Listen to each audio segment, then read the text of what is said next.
الحمد لله وكفى وسلام على عباده الذين اصطفى. أما بعد فأعوذ بالله من الشيطان الرجيم. بسم الله الرحمن الرحيم. إن الله أن تؤدوا الأمانات إلى أهلها فإذا حكمتم بين الناس أن تحكموا بالعدل إن الله يعظكم إن الله كان سميعا بصيرا. إن الله يأمركم أن تؤدوا الأمانات إلى أهلها. بے شک اللہ دیتا ہے تم کو یہ کہ لوٹا دو امانتیں ان کے اہل کی طرف. وَإِذَا حَكَمْتُم بَيْنَ النَّاسِ أَن تَحْكُمُوا بِالْعَدْلِ اور جب فیصلہ کرو لوگوں کے درمیان تو فیصلہ کرو انصاف کے ساتھ. إِنَّ اللَّهَ بے شک اللہ اچھی نصیحت کرتا ہے. ان اللہ کان سمیعا بصیرا بے شک ہے اللہ سننے والا دیکھنے والا. صدق اللہ العظیم وصدق رسوله النبی الکریم ونحن على ذلك من الشاهدين والشاكرين والحمد لله رب العالمين.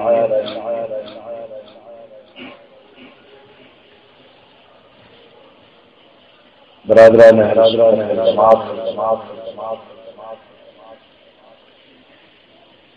محترم بزرگ قابل احترام عزیز نوجوان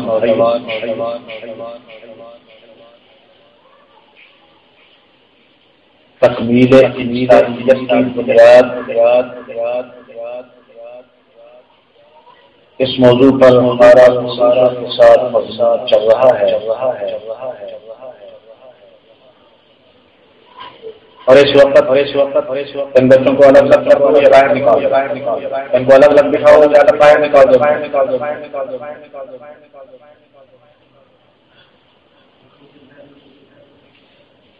الگ الگ بٹھاؤ.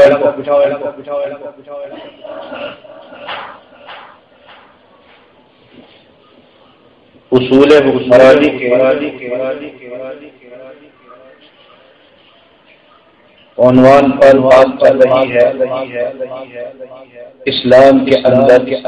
حکمرانی کے کیا ہے.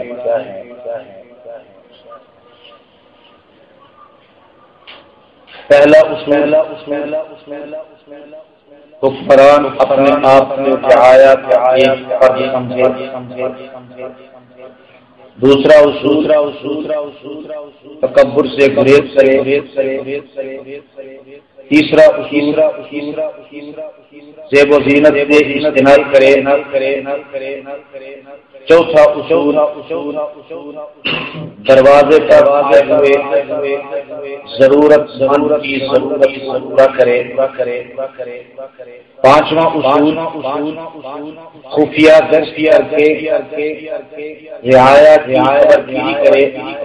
ان کے حالات کرے. چھٹا اصول رعایت کرے، اچھا برتاؤ کرے. ساتواں اصول ماتحت افسروں کا محاسبہ کرے. آٹھواں اصول ناجائز ٹیکس لوگوں پر نہ لگائے. نواں اصول سرکاری اخراجات کے اندر اعتدال اور میانہ. ان 9 اصولوں پر تین صوبوں میں کے ساتھ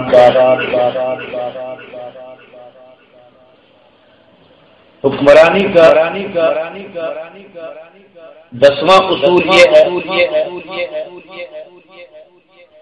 کہ وہ اپنی رعایا کے درمیان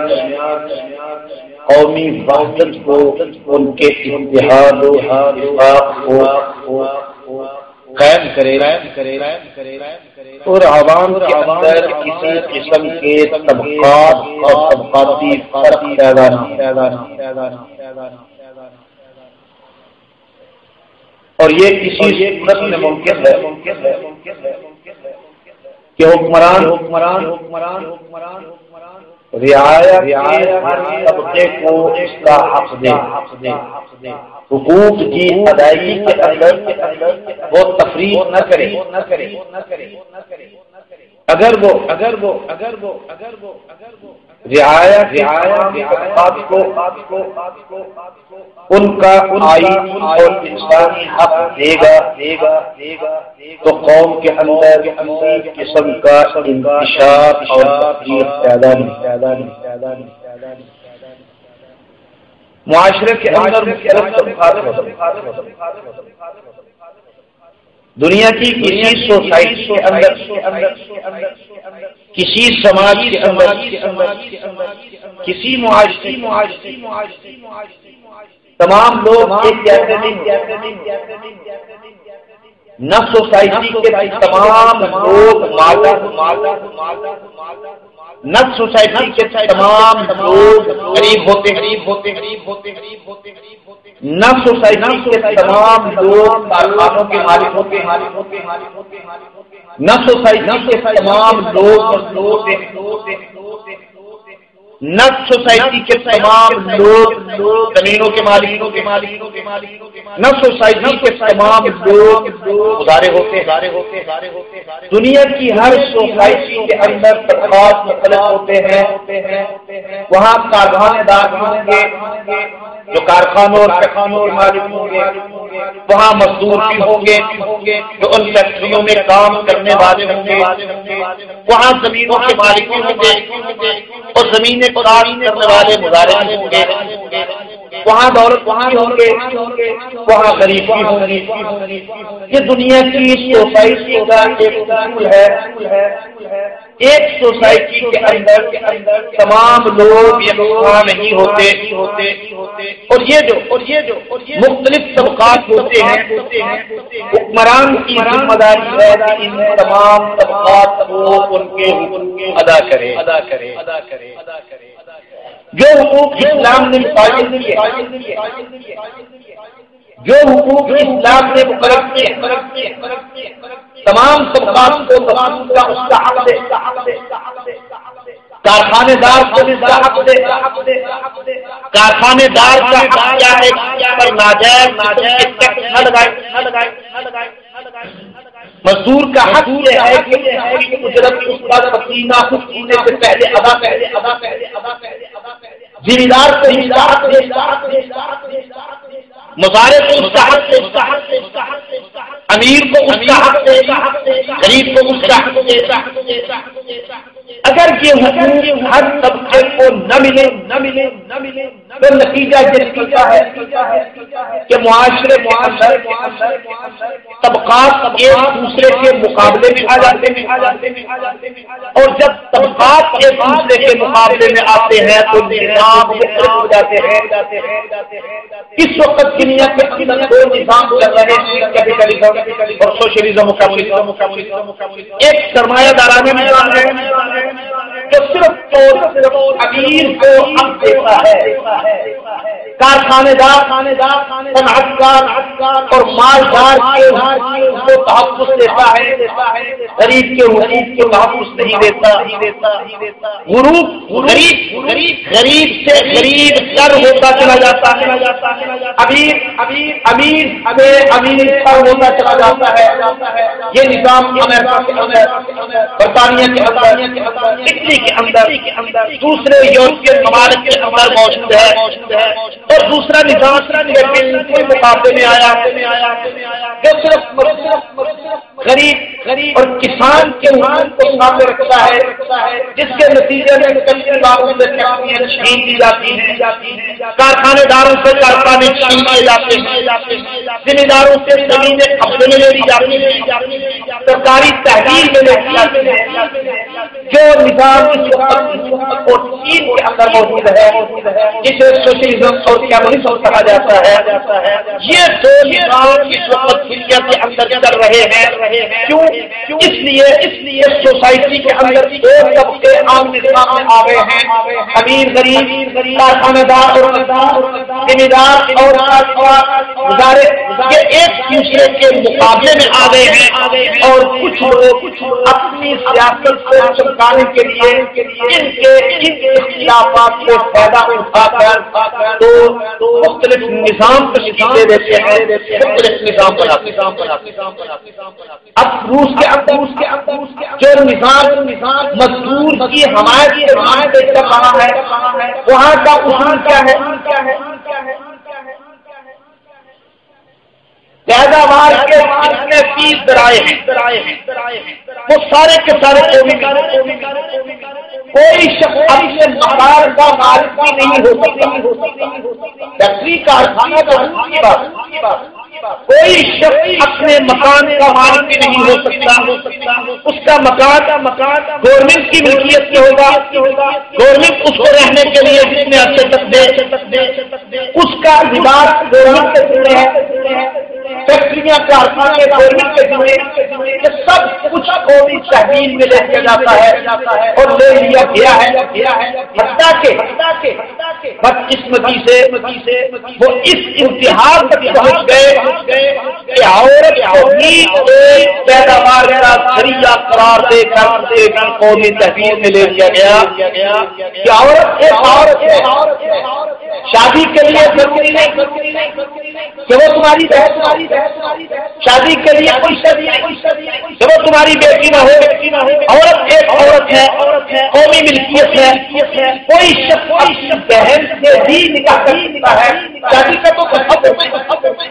شادی کے جو لوازمات وہاں کوئی پابندی نہیں ہے۔ حضرت مولانا مفتی محمود رحمۃ اللہ علیہ جب روس کی فوجیں افغانستان کے اندر داخل ہوئی تھی، اس وقت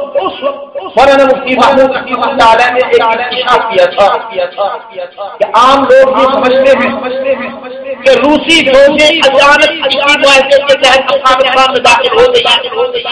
یہ روسی فوجیں اچانک افغانستان میں داخل نہیں ہوئی، بلکہ انہوں نے افغانستان کے اندر پہلے اپنا ایک ماحول بنایا، کالجوں پڑھے لکھے طبقات کے اندر اپنے اثرات چھوڑے، اور وہ اثرات اس حد تک افغانستان کے اندر شرائط کر گئے کہ ایک آدمی اپنے بیٹے سے کہتا ہے میں تمہاری شادی چاہتا ہوں، اگر تمہیں کوئی رشتہ پسند ہو تو بتاؤ، ورنہ میں تمہارے لیے کوئی رشتہ دیکھوں۔ تو وہ لڑکا اپنے باپ سے کہتا ہے باہر سے رشتہ دیکھنے کی کیا ضرورت ہے، گھر میں میری بہن جو موجود ہے اس سے شادی کرو۔ یہ تھے ماسکو یونیورسٹی کے وہ افراد جو کابل یونیورسٹی کے اندر آئے، یہ تھے سوشلزم کے افراد جو کابل یونیورسٹی اور افغانستان کے معاشرے کے اندر بڑے لکھے طبقے کے اندر پیدا ہوئے۔ روس نے اپنا ایک ماحول بنایا، بڑے لکھے طبقے کو اپنے ساتھ ملایا، وہاں کا ماحول بنا کے روسی فوجیں افغانستان کے اندر داخل۔ اب وہ بات ایک حقیقی معنی میں بھی زبان تھا، عملی کمزوری ہر انسان کے اندر وہ کہ کیا میرا بیٹا جس کو میں نے کابل یونیورسٹی سے ڈگریاں دلوائی کیا یہ اس انتہا تک پہنچ چکا ہے؟ اس وقت خاموش رہا۔ کچھ دنوں کے بعد جانی افراد کا جرگہ بلا، خاندان کے افراد کا جرگہ بلا کے اس نے اس جرگے کے اندر نوجوان سے بیٹا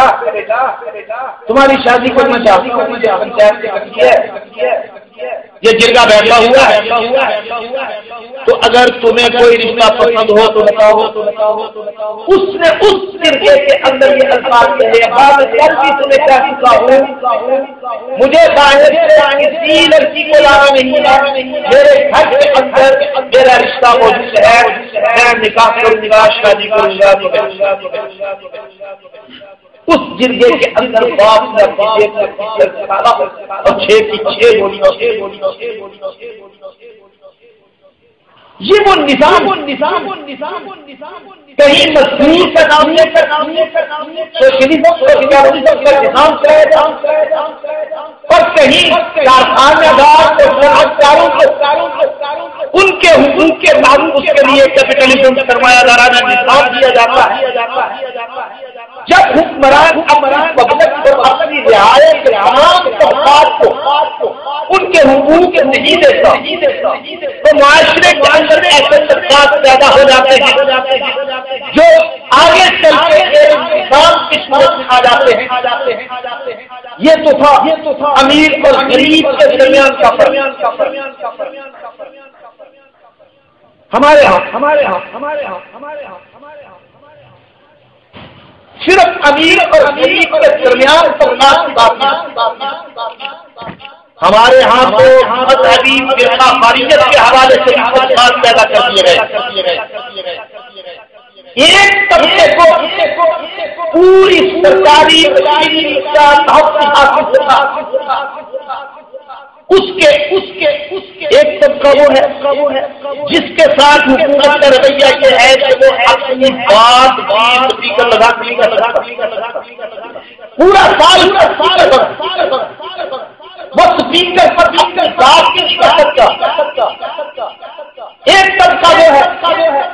جس طبقے کی ایک نام نہاد مذہبی عبادت کے لیے حکومت 1 کروڑ روپیہ خرچ کرتی ہے اور وہ سڑکوں پر آ کے عبادت کرتا ہے، اپنی ہمارے دروازوں پہ آ کے اپنی عبادت کرتا ہے، جلوس کے ذریعے، ماتم کے ذریعے، سینہ کوبی کے ذریعے، تنظیر زنی کے ذریعے، یہ عبادت اس کے نزدیک عبادت ہے، ہمارے ایک طبقے کو سڑکوں پر بھی تحفظ ہے، گلیوں میں بھی تحفظ ہے، بازاروں میں بھی تحفظ ہے، ہماری مساجد کے دروازوں پر بھی ہمارے مکانوں کی تحریکوں سے آگے تو گزرتا ہے، اس کے لیے فوج اور پولیس متعلق کی جاتی ہے، اور ایک طرف دوسرا طبقہ ہے اس کو اسپیکر پر اپنی بات کرنے کی بھی اجازت نہیں۔ ایمانداری سے بتائیے کیا یہی وہ ہے جو نظام کے اندر جو معاشرے کے اندر ایک دوسرے کے خلاف پیدا کرتا ہے، یہی چیز سرکار کو بناتی ہے اور یہی چیز آگے چل کر ہوتی ہے۔ حکمرانی کے اصولوں میں دسواں اصول یہ ہے حکمران اپنی رعایا کے اندر وحدت پیدا کرے، ان کے تمام حقوق کو ادا کرے، ان کے حقوق بنتے ہیں، مزدور کو مزدور کا حق دے، امیر کو امیر کا حق دے، غریب کو غریب کا حق دے، کارخانے دار کو کارخانے دار کا حق دے، جو حق جس حصے کا بنتا وہ حق اس کو دیا جائے۔ ہمارے ہاں پڑھے لکھے لوگ اکثر پڑھا ہوگا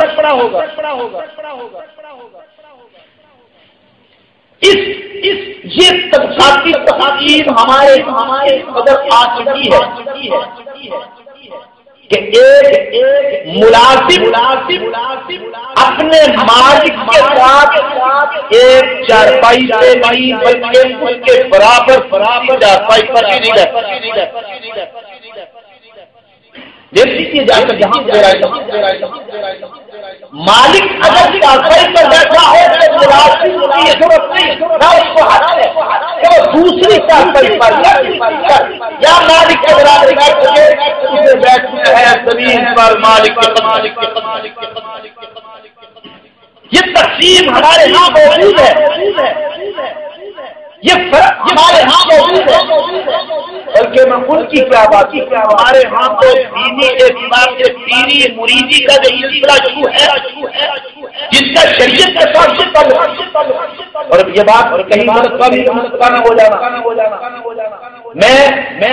اسلامی پیری مریدی کی بات نہیں کر رہا، میں مرتجہ پیری مریدی کی بات کر رہا ہوں۔ اسلام میں جو پیری مریدی کا تصور کیا ہے اس کو علی حضرت رحمۃ اللہ علیہ نے نبھایا، اس کو خواجہ چشتی اجمیری رحمۃ اللہ علیہ نے نبھایا،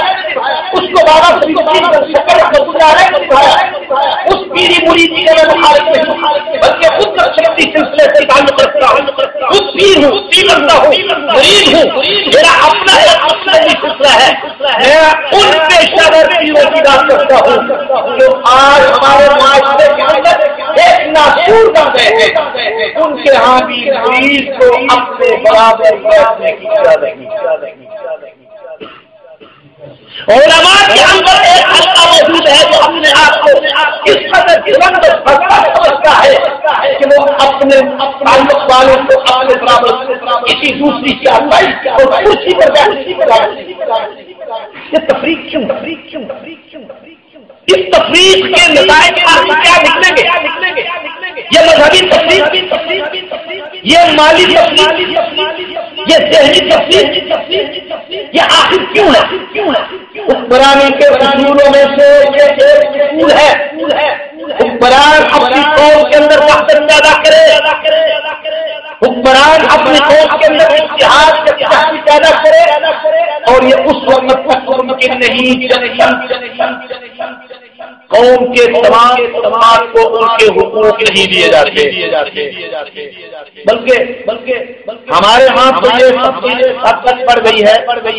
اس ملک کو بنے ہوئے 62 سال بیت گئے، ایمانداری سے بتائیے ان 62 سالوں کے اندر ہمارے ملک کے اقتدار پر آنے والے خاندان کیا ہوئی نہیں؟ ان کے علاوہ اس ملک کے اندر حکومت کا حق کسی کو نہیں، وہ مخصوص خاندان جو قیام پاکستان سے لے کر آج تک ملک کو حکمرانی کرتے آئے، اس ملک کی حکمرانی کا حق خاندانوں کو کوئی دوسرا ملک کے اندر حکمران بن کر نہیں آ سکتا۔ اور میں نے پہلے بھی کئی دفعہ یہ سوچ بے غیرتی کی حد تک پہنچ چکی ہے۔ جب ہمارے ہاں بی اے کی ڈگری الیکشن کے لیے لازمی قرار دی گئی تو ہمارا پارلیمنٹ کا رکن جو ماضی میں پارلیمنٹ کا رکن تھا اس نے بی اے کیا، اس نے صرف اپنے خاندان کا حق سمجھتے ہوئے کہ یہ میرے خاندان کا حق ہے، کسی نے اپنی بیوی کو سیاست میں اتار دیا جو بی اے تھی، کسی نے اپنی بیٹی کو سیاست میں اتار دیا جو بی اے تھی، صرف اس چیز کو اپنا حق سمجھتے ہوئے اور اس چیز پر اپنے خاندان کا قبضہ برقرار رکھنے کے لیے بیویوں اور بیٹیوں کے بھی میدان سیاست میں اتارنے سے گریز۔ یہ تفریق اسلام اس تفریق کی اجازت نہیں دیتا۔ اسلام تمام طبقات کو یکساں رکھتا ہے، اور کس طرح ایک ہی صف میں کھڑے ہو گئے نہ کوئی بندہ اسلام کسی صورت دوارا نہیں کرتا کہ نماز کے عبادت کے لیے امیروں کی صف الگ ہو، غریبوں کی صف الگ ہو، امیر کی جگہ الگ ہو، غریب کی جگہ الگ ہو، غلاموں کی صف الگ ہو۔ اسلام اس تصور کو دوبارہ نہیں کرتا۔ ائمہ مفکرین رحمہ اللہ تعالی اور محققین نے لکھا ہے اگر ایک امیر صف میں کھڑا ہے نماز کے لیے، اس کے پہلو سے ایک غریب کھڑا ہو گیا ہے پہلے کپڑوں والا، اگر اس وقت اس غریب آدمی سے حقارت محسوس کی، اس سے نفرت دل کے اندر بھی آ گئی، اس کی نماز صحیح۔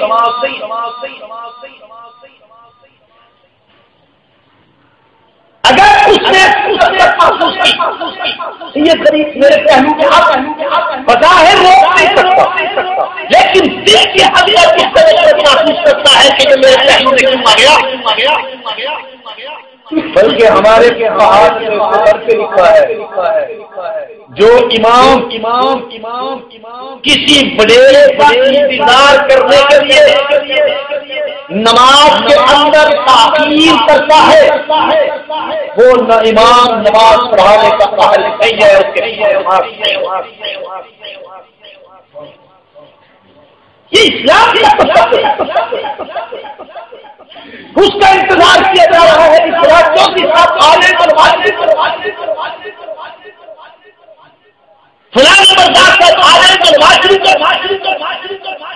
اسلام کے اندر یہ کوئی تصور نہیں ہے جو ایمان کسی بڑے بنیادی حوالے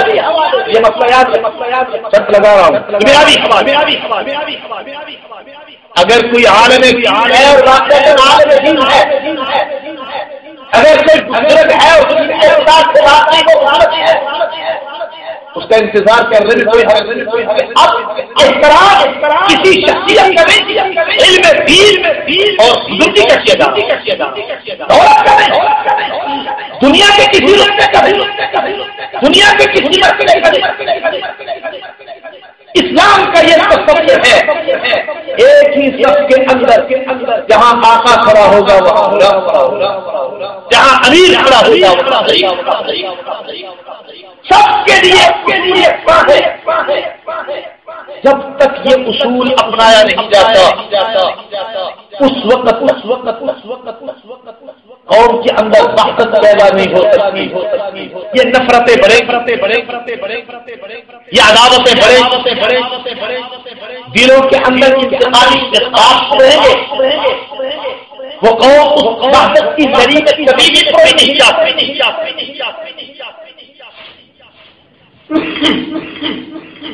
حدیث میں آتا حضور نبی کریم صلی اللہ علیہ وسلم فرمائے 5 افراد جن پر خدا نے کائنات کا اتنا اثر آتا ہے اول تو خدا نے کائنات دنیا میں ہی اس کو سزا دیتے ہیں، اور اگر بالفرض اپنی حکمت کے تحت وہ دنیا میں سزا نہ دے تو آخرت کی سزا سے وہ کسی طور پر نہیں بچ سکتا۔ 5 افراد پہلا وہ امیر وہ حکمران وہ سربراہ جو قوم سے اپنا حق کرتا ہے لیکن قوم کو اس کا حق نہیں دیتا، قوم سے اپنا حق لیتا۔ آپ کا کیا خیال ہے پریزیڈنٹ جہاں سے تنخواہ دیتا ہے وہ کیا قومی خزانہ نہیں، خزانہ تو وہ وزیر اعظم جہاں سے تنخواہ دیتا ہے کیا وہ قوم کا خزانہ؟ صدر مملکت وزیر اعظم حکمران سربراہ مملکت اپنا حق کا وصول کرے لیکن پبلک کو اس کا حق نہ دے، پبلک آگے کو بھی ترقی رہے، پبلک روٹی کو بھی ترقی رہے، پبلک رہائش کو بھی ترقی رہے، اور حکمران 10 کنال کی ایسی کوٹھی کے اندر زندگی سفر کر رہا ہو۔ فرمایا حضور نبی کریم صلی اللہ تعالی علیہ وسلم نے اول تو خداوند کائنات اس حکمران کو دنیا میں پکڑ لیتے، اور ہمارے اپنے مشاہدے کے اندر ایسے حکمران ہیں نمازی بڑی بات نہیں کرتا، ہمارے شریف کے اندر کیا ایسے بہت سے حکمران ہمارے سامنے نہیں ہے کہ خداوند کائنات کو نکرا ایران کا وہ بادشاہ جو اپنے آپ کو بادشاہ نہیں شہنشاہ کہہ رہا، شہنشاہ کس کو کہتا؟ بادشاہوں کا بادشاہ، اور بادشاہوں کا بادشاہ کون ہے؟ اس کے سوا کوئی شہنشاہ نہیں، کسی اور کو شہنشاہ کہنا، کسی اور کو شہنشاہ ماننا، وہ اپنے آپ کو شہنشاہ کہنا چاہتا ہے، لیکن آخر اس پر جو مسائل آئے آخر وقت ایران کے اقتدار کی تحریک ہونے کے بعد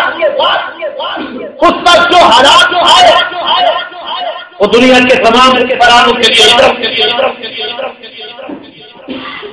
حضور علیہ السلام نے فرمایا وہ حکمران جو قوم سے اپنا حق کرتا ہے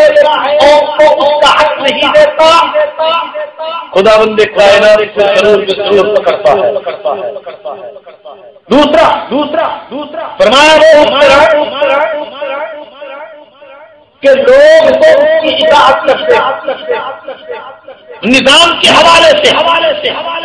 لوگ اس کی اطاعت کرنے کے لیے تیار ہیں لوگ اس کی اطاعت کرنے پر آمادہ ہے لیکن اس کے باوجود وہ اپنے فیصلوں کے اندر امیر اور غریب کے درمیان تفریق کرتا وہ اپنے فیصلوں کے اندر بڑے اور چھوٹے کے درمیان فرق کرتا وہ اپنے فیصلے کے اندر پارٹی ورکروں اور دوسری پارٹی ورکروں کے درمیان فرق کرتا. حضور علیہ السلام نے فرمایا وہ دنیا کے اندر ذلیل و رسوا ہوگا. کیا ہمارے پارٹی ورکروں کو ہائی کورٹ اور سپریم کورٹ کے جج بنا دیا گیا اس لیے کہ وہ پی ٹی کیا یہ قوم کے ساتھ دھوکہ کیا یہ قوم کے ساتھ فراڈ کیا یہ قوم کا حق مارنا نہیں. حضور علیہ السلام نے فرمایا وہ حکمران کہ قوم اس کی اطاعت کرنا چاہتی ہے لیکن وہ قوم کے درمیان فیصلے کرنے میں امیر اور غریب کے درمیان فرق کرتا ہے بڑے اور چھوٹے کے درمیان فرق کرتا ہے کارخانے دار اور مزدور کے درمیان فرق کرتا ہے. خداوند کائنات قرآن کو ذلیل و رسوا کریں گے اور اپنے حکمران ذلتیں کو ہم چند دن پہلے دیکھ کچھ رسوائیوں کا مشاہدہ اللہ ہمارے ہاتھ حضور نبی کریم صلی اللہ تعالی علیہ وسلم نے فرمایا تیسرا وہ شخص جو مزدور سے کام پورا لیتا ہے اس کو اجرت پوری نہیں دیتے کام پورا لیتا ہے اجرت اس کی پوری نہیں دیتا. فرمایا خداوند کائنات اس کو دنیا کے اندر ذلیل و رسوا کریں گے. چوتھا یہ جملہ ہمارے لیے فرمایا حضور نبی کریم صلی اللہ تعالی علیہ چوتھا وہ شخص جو اپنے بیوی بچوں کو قرآن کی اطاعت کی طرف نہیں لاتا اور انہیں حرام کراتا ہے. خداوند کائنات دنیا کے اندر ضرور ذلیل و رسوا کریں گے. یہ جائزہ ہمیں لینا کون ہے ہم میں سے اپنے بیوی بچوں کو قرآن و سنت کی اطاعت نہیں کرتا کون ہے جو اپنے بیوی بچوں کو قرآن و سنت سے دور کر رہا. فرمایا وہ شخص جو اپنے بیوی بچوں کو قرآن و سنت کی طرف نہیں لاتا نہ خود قرآن و سنت کی اطاعت کرتا نہ اپنے بیوی بچوں کو قرآن و سنت کی اطاعت کی طرف لاتا ہے اور ان کو حرام کھلاتا ہے. فرمایا خداوند کائنات دنیا کے اندر ذلیل و رسوا کریں گے. پانچواں فرمایا وہ شخص جو حق مہر کے بیوی پر ظلم کرتا ہے لکھواتے وقت صرف برادری کر اپنی نام رکھنے کے لیے اپنی بڑائی ظاہر کرنے کے لیے لکھو 10 لاکھ لکھو 15 لاکھ لکھو 30 لکھواتے وقت وہ برادری کے اندر اپنا کاٹ بڑھانے کے لیے لاکھوں کا حق مہر لکھواتا ہے لیکن بیوی کو اس کا حق مہر ادا نہیں کرتا. فرمایا خدا بند کائنات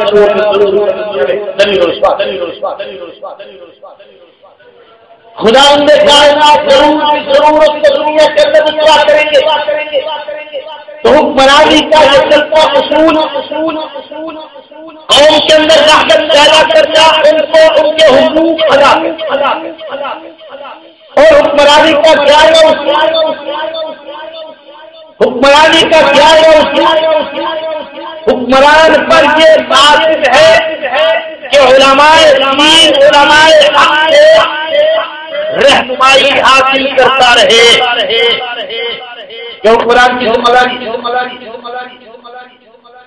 علماء حق کے ساتھ رابطہ رکھے ان سے دین کے معاملے میں معاملات کے اندر ان سے رہنمائی حاصل کرتا رہے حضرت امیر معاویہ رضی اللہ تعالی عنہ کا جلیل القدر صحابی جب امیر المؤمنین بنے خلیفہ بنے تو ام المؤمنین حضرت سیدہ عائشہ صدیقہ رضی اللہ تعالی عنہ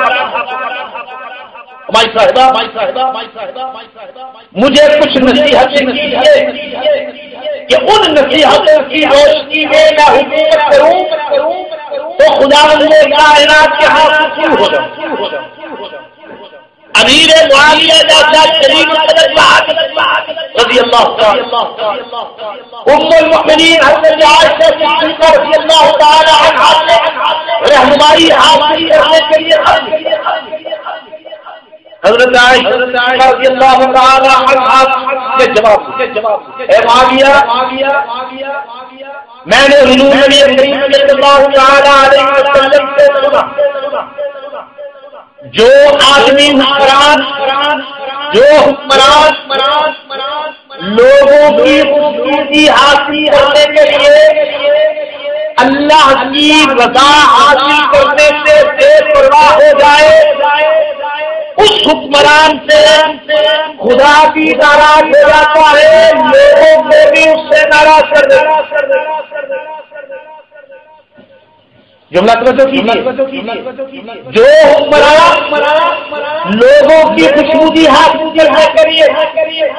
خواہ لوگ خاندان کے لوگ ہیں پارٹی کے لوگ ہیں ان لوگوں کی خوشبودی حاصل کرنے کے لیے اللہ کی رضا سے ڈرو یعنی وہ کام کرے تو اللہ کی رضا کے خلاف ہے خداوند کائنات خود بھی اس میں ناراض ہو جاتے ہیں اور لوگوں سے دلوں کے اندر بھی اس کے خلاف نفرت پیدا کر دیتے اور جو حکمران اللہ کی رضا حاصل کرنے کی کوشش کرتا ہے لوگوں کی خوشبودی کے لوگوں کی رضا کا کاج نہیں ہوتا وہ صرف اللہ کو راضی کرنا چاہتا ہے خداوند کائنات بھی اس سے محبت کرتے ہیں اور لوگوں کے دلوں میں بھی اس کی محبت پیدا کر دیتے ہیں یہ ام المؤمنین حضرت عائشہ رضی اللہ تعالی عنہا حضرت امیر معاویہ رضی اللہ تعالی عنہ اور فرمایا میں نے حضور نبی صلی اللہ تعالی علیہ وسلم سے سنا کہ جو حکمران علماء کے ساتھ رابطہ رکھے ان سے دینی رہنمائی حاصل کرتا رہے خداوند کائنات اس کے لیے حکمرانی کے لیے آسانیاں پیدا کر دیتے ہیں اور جو شخص علماء حق کی بجائے علماء کے ساتھ برے علماء کے ساتھ رابطہ رکھتا ہے تو خداوند کائنات کے لیے گمراہی کے دروازے کھول دیتے ہیں وہ حکمران گمراہ ہوتا ہے قوم کو بھی گمراہ کرتا ہے اور حضرت عائشہ صدیقہ رضی اللہ تعالی عنہا فرماتی ہے کہ حضور نبی صلی اللہ تعالی علیہ وسلم نے فرمایا حکمران کا حق ہے وہ علماء حق کے ساتھ رابطہ رکھے اور علماء کے ساتھ تعلق حضرت عمر بن عبد العزیز رحمۃ اللہ علیہ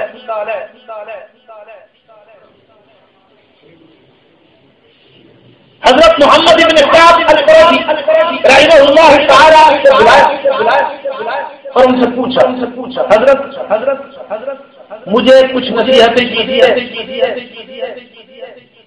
عدل کے بارے میں کہ عدل کیا حضرت محمد بن سعد رحمۃ اللہ علیہ فرماتے ہیں عدل نام ہے اس چیز کا کہ اپنے سے بڑے کے ساتھ سلوک کرے اپنے سے چھوٹے کے ساتھ سلوک کرے اولاد اپنے برابر والے کے ساتھ سلوک کرے بھائی جیسا جو قرآن کو جو آدمی اپنے سے بڑے کے ساتھ باپ والا سلوک کر رہا ہوں اس کے احترام کے حوالے اس کے ادب کے حوالے سے وہ عمل کر رہا اور جو اپنے سے بڑے کے ساتھ باپ والا برتاؤ نہیں رکھتا وہ عدل اور اتحاد کے ساتھ اپنے سے چھوٹے کے ساتھ برتاؤ کرے اولاد جیسا حضور علیہ السلام فرمایا من لم يرحم صغيرنا ولم يغفر كبيرنا فليس منا تم میں سے جو چھوٹا اپنے سے بڑے کا ادب نہیں کرتا اور جو بڑا اپنے سے چھوٹے پر چھوٹے نہیں کرتا اس کا میرے ساتھ اور میرا اس کے ساتھ کوئی تعلق یہ سوچنا ہے کیا ہم یہ کر رہے ہیں کیا ہم اپنے جڑوں کا کیا اپنے سے چھوٹوں کے ساتھ کر رہے ہیں حضرت محمد بن اسحاق رحمہ اللہ فرماتے ہیں عدل نام ہے بڑے کے ساتھ سلوک کرے باپ جیسا چھوٹے کے ساتھ بیٹے جیسا اور برابر والے کے ساتھ بھائی جیسا ہارون الرشید خاندان بہت بڑا تاریخ کے اندر اس کا نام اس نے حضرت شفیع رحمۃ اللہ علیہ کو بلایا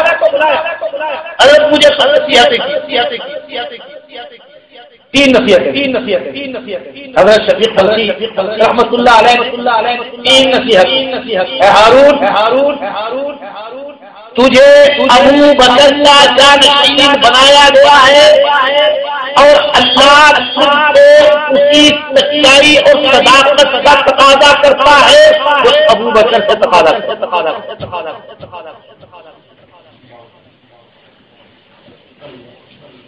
تجھے عمر کا جانشین بنایا گیا ہے حق اور باطل کے درمیان فرق کرنے کے لیے اللہ تم سے وہی تقاضا کرتا ہے جو عمر سے تجھے عثمان کا جانشین بنایا گیا ہے اللہ تجھ سے اسی شرم و حیا کا تقاضا کرتا ہے جس کا عثمان سے کرتا اللہ نے تجھے علی کا جانشین بنایا ہے اور تجھ سے اسی علم اور عدل کا تقاضا کرتا ہے جو علی ابن ابی طالب سے کرتا تھا یہ پہلی نصیحت حضرت شفیع بلخی رحمۃ اللہ علیہ ہارون الرشید کو دی کہ تو صرف یہ نہ دے کہ میں میرے اقتدار کا احترام ہوں یہ بھی ذہن میں رکھ ابو بکر کا جانشین بھی ہے تو عمر کا جانشین بھی ہے تو عثمان کا جانشین بھی ہے تو علی کا جانشین بھی ہے اس ایک نصیحت کے اندر حضرت شفیع بلخی رحمۃ اللہ علیہ نے سمجھا دیا کہ ملک کے اندر اسلامی مملکت کے اندر دراصل اصول بھی کرتے ہیں جو خلفائے راشدین کو مبین اور دوسری نصیحت فرمایا سنو تمہیں تین چیزیں دی اور تمہیں دو وقت کا دربار لگایا گیا ہے دو وقت کا دربار اور تین چیزیں تجھے دی گئی ہے تجھے مار دیا گیا ہے تجھے تلوار دی گئی ہے تجھے کوڑا دیا گیا ان تینوں چیزوں کے ذریعے تمہاری ذمہ داری ہے کہ اپنی رعایا کو جہنم سے بچاؤ، مال کو غریبوں سے مت روکو۔ اگر تم مال کو غریبوں سے روکو گے تو وہ غریب اپنا اور اپنے بچوں کا پیٹ بھرنے کے لیے جرائم کی دنیا میں چلا جائے گا، وہ چوریاں کرے گا، وہ لوگوں کا مال لوٹے گا، ڈکیت کرے گا۔ جب تم قومی بیت المال کو اس کی ضرورت پوری کرو گے، اس سے چوری کی ضرورت یہ شریعہ ہے۔ مال کو غریبوں سے مت روکو، اگر تم اس کو غریبوں سے روکو گے وہ غریب جرائم کی دنیا میں چلا جائے گا، جرائم پہ بن جائے گا۔ اور اگر تمہارے پاس کوئی قاتل آئے تو تلوار سے خبر دو۔ کیسے اونچی آواز، کوئی قاتل آئے تو تلوار سے اس کی خبر لو۔ اور مسئلہ یاد، علماء اہل سنت والجماعت کا اس بات پر اتفاق ہے، اگر ایک قاتل عدالت میں آیا ہے، شواہد ثابت ہو گئے، اس کو قتل کے بدلے میں قتل کی سزا سنائی جاتی ہے اور وہ اس سزا کو اپنے لیے دل و جان سے قبول کر لیتا ہے، اب اس کو آخرت کے اندر کوئی سزا نہیں۔ اگر وہ سزا کو قبول کر لیتا ہے آخرت کے اندر اب اس کے لیے کوئی سزا نہیں۔ حضرت شفیق بلخی رحمۃ اللہ علیہ فرماتے ہیں قاتل کی خبر تلوار سے نہیں۔ دو مطلب ہیں، اگر تو قاتل کی خبر تلوار سے لے گا، ایک تو وہ جہنم سے بچ جائے گا اگر اس نے خدا کو قبول کر لیا، اور دوسرا اس خوف سے اگر کسی اور کے دل کے اندر کسی کو قتل کرنے کا اندیشہ ہے، خیال ہے، تو وہ سزا کو دیکھ کے قتل کرنے سے باز آ جائے، وہ قاتل نہیں بنے گا، تلوار کے ساتھ اس کی کھاڑ لو۔ اور اگر کوئی مجرم آئے دوسرے کرائم کے اندر تو کوڑے سے تازیانے کے ساتھ اس کی خبر لو تاکہ لوگوں پر خوف طاری ہو جائے۔ اور میں پہلے بھی کئی دفعہ بیان کر چکا ہوں، اسلام نے جو سزائیں مقرر کی ہے اس کا مقصد صرف سزا دینا نہیں بلکہ معاشرے سے جرائم کو اسلام اس بات پر زور دیتا ہے کہ مجرم کو سزا بند کمرے کے اندر نہیں بلکہ پبلک مقامات پہ، تاکہ لوگ دیکھیں اور جرم سے باز رہیں، ان کے دل ان کے حوصلے ہو جائے۔ یہاں ایک اور بات یہ کرتا چلتا گزشتہ دنوں ایک خبر پورے ملک کے میڈیا میں چلی کہ سماج کے اندر کچھ طالبان نے لڑکی کو برسر عام اور غیر اخلاقی طریقے سے ایک آدمی نے اس کے بعد ہاتھ پکڑ رکھے ہیں، دو آدمی ٹانگیں پکڑ رکھی ہیں، ایک آدمی کوڑے مار رہا ہے۔ اس وقت جب سماج کا عدل معاہدہ آخری مراحل میں تھا، صوبہ سرحد کی سرکاری گورنمنٹ اس پر تسلیم کر چکی، اب صرف صدر مملکت کے دستخط ہونے باقی تھے کہ یہ آ دی گئی تاکہ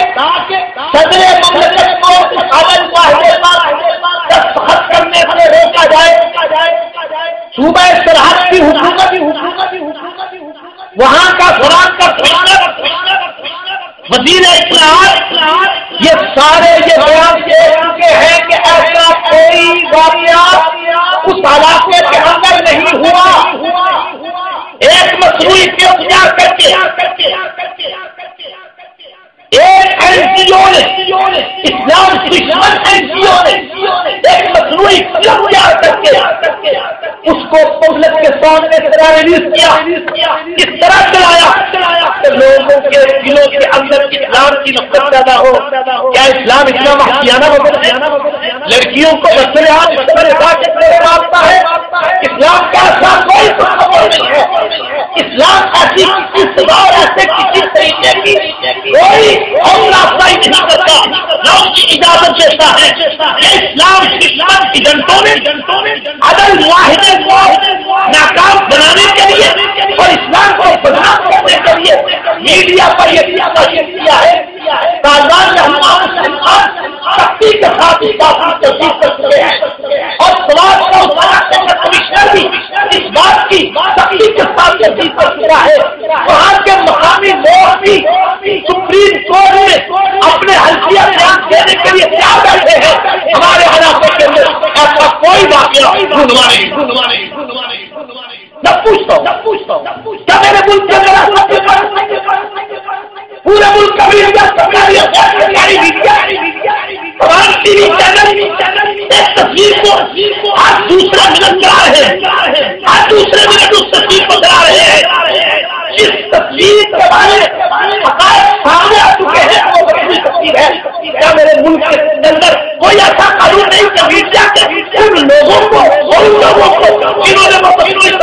میڈیا کو دی ہے ان کا محاصرہ کرے، ان سے پوچھ سکے کہ تم نے اسلام کے خلاف، پاکستان کے خلاف، مسلمانوں کے خلاف اور عدل معاہدے کے خلاف یہ جو سازش کی ہے یہ کیوں کی ہے؟ کیا ملک کے اندر کوئی ایسا قانون نہیں ہے؟ کیا ملک کے اندر قانون یہی ہے اس کو گرفتار کرو، سچائی کی بات کرے اس کو گرفتار کر لو. اگر تم سے انصاف اور اسلام کا قانون کر کے اس پر راکٹ پر کھاؤ، اس پر بم پر کھاؤ، اس پر گولیاں پر کھاؤ، اس پر گولے پر کھاؤ، کیا تمہارے دل کا قانون یہی ہے؟ اسی مقصد کے لیے تم نے لالچ اور لالچ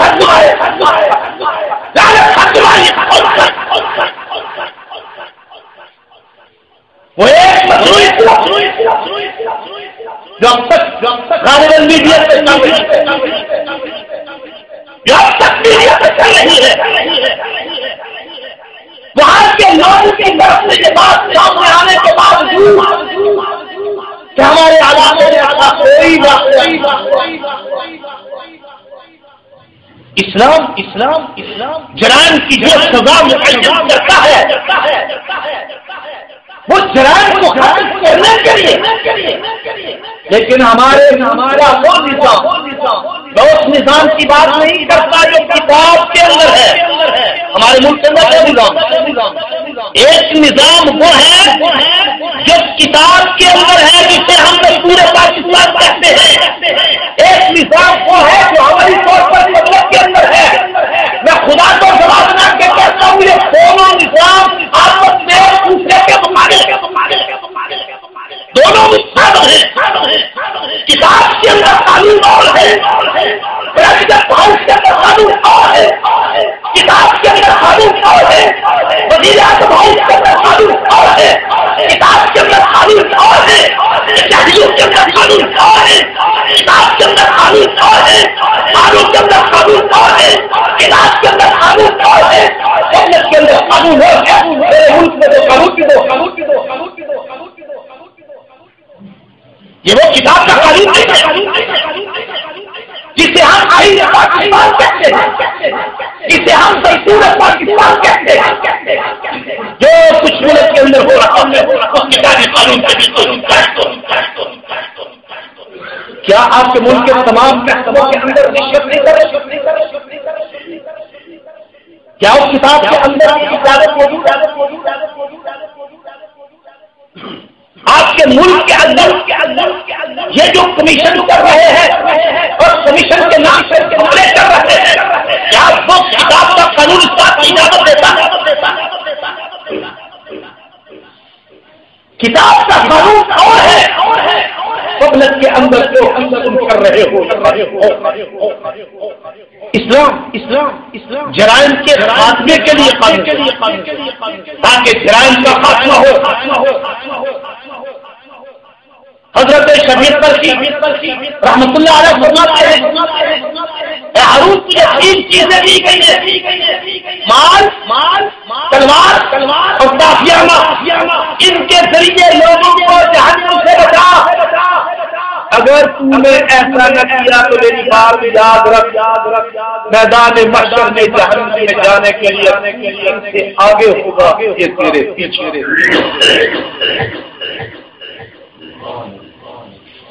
اگر تو نے 3 چیزوں کا صحیح استعمال نہ کیا، ان کے ذریعے تم نے ایران کو نہ روکا، ان کے ذریعے تم نے لوگوں کو جہنم میں جانے سے نہ روکا، تو یاد رکھ میدان محشر میں جہنم کے اندر جانے کے لیے تو ان سے آگے ہوگا اور یہ تیرے پیچھے ہوں گے۔ تیسری چیز ہارون تم ایک پانی کا چشمہ ہو جہاں سے پانی اور تیرے ماتحت پانی کی نہریں ہیں، ان نہروں کے اندر اس چشمے کا پانی جاتا ہے۔ اگر چشمہ صاف ہوگا تو نہروں میں پانی بھی صاف ملے گا، اگر تھوڑا بہت گندا ہوگا بھی تو اتنا اثر نہیں کرے گا، لیکن اگر چشمہ ہی گندا پانی دے گا تو نہروں کی صفائی ممکن نہیں ہے۔ تمہاری حیثیت ایک پانی کے چشمے کی ہے، چشمے کا پانی صاف ہوگا تو نہروں کو صاف پانی ملے گا، اور اگر چشمے کا پانی ہی گندا ہو، چشمے کا پانی ہی گندا ہو تو کیا نہروں کے صاف پانی مل سکے گا؟ یہ حضرت شبیر بلخی رحمۃ اللہ علیہ نے ہارون الرشید کو یہ نصیحتیں کی۔ حکمرانی کا 12واں اصول، جہاں حکمران کے لیے علماء حق کو رابطہ رکھنا ضروری ہے وہاں علماء سے بچنا بھی ضروری ہے۔ جو اس کی ذمہ داری یہ حضرت عائشہ صدیقہ رضی اللہ تعالی عنہا کی روایت سے بھی نہیں لگا، حضور علیہ السلام نے فرمایا علماء حق کے ساتھ رابطہ رکھو اور علماء ہماری تاریخ ہمیں بتاتی ہے خاندان بنو امیہ کے آخری دور کے اندر جو جبریہ قدریہ معتزلہ فرقے پیدا ہوئے یہ علماء سوء کی وجہ سے ہوئے۔ خاندان بنو عباس کے ابتدائی دور کے اندر کتنا خلق قرآن جو پیدا ہوا کہ یہ قرآن بھی ایک مخلوق ہے، کتنے خلق قرآن جیسے فتنے پیدا ہوئے کہ یہ علماء سوء کی وجہ سے ہوئے۔ بلکہ ہمارے سلطان جلال الدین اکبر جو دین سے گمراہ جس نے ایک نیا کلمہ ایجاد کر دیا لا الہ الا اللہ اکبر خلیفۃ اللہ، جس نے اذان پر پابندی لگا دی، نماز پر پابندی لگا دی، رمضان کے روزوں پر پابندی لگا دی،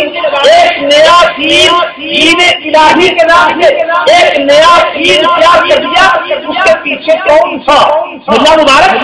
ملا ابو الفضل، ملا فیضی جیسے لوگ جنہوں نے دنیا کے تقوں کے لیے دربار کے نشستیں پر فراغ رکھنے کے لیے اکبر کا مزاج بگاڑا، اس کو نیا دین دیا کہ علماء سوء ہی تھے، لیکن جب